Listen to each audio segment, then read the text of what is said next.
Deuteronomy chapter 20. When you go out to fight your enemies and see horses, chariots, and a force larger than yours, you are not to be afraid of them, because Adonai your God, who brought you up from the land of Egypt, is with you.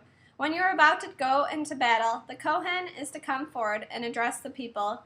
He should tell them, "Listen, Israel, you are about to do battle against your enemies. Don't be faint-hearted or afraid. Don't be alarmed or frightened by them, because Adonai your God is going with you to fight on your behalf against your enemies and give you victory."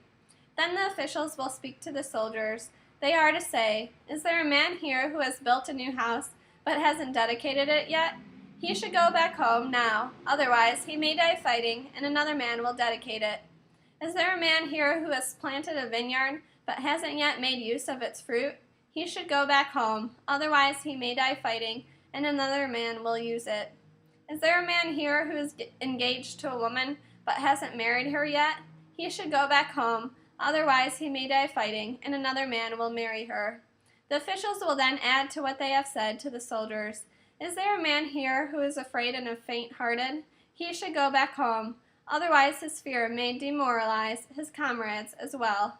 When the officials have finished speaking with the soldiers, commanders are to be appointed to lead the army. When you advance on a town to attack it, first offer it terms for peace. If it accepts the terms for peace and opens its gates to you, then all the people there are to be put to forced labor and work for you. However, if they refuse to make peace with you but prefer to make war against you, you are to put it under siege. When Adonai your God hands it over to you, you are to put every male to the sword. However, you are to take its booty for yourself, the women, the little ones, the livestock, and everything in the city, all its spoil. Yes, you will feed your enemies' spoil, which Adonai your God has given you. This is what you are to do to all the towns which are at a great distance from you, which are not the towns of these nations.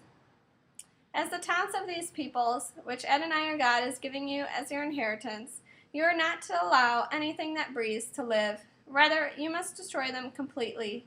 The Hittite, the Amorite, the Canaanite, the Perizzite, the Hivite, and the Jebusite, as Adonai your God has ordered you, so that you won't teach you to follow their abominable practices which they do for their gods, thus causing you to sin against Adonai your God.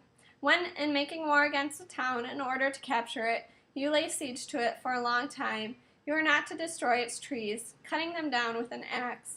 You can eat their fruit, so don't cut them down. After all, are the trees in the field human beings, so that you have to besiege them too?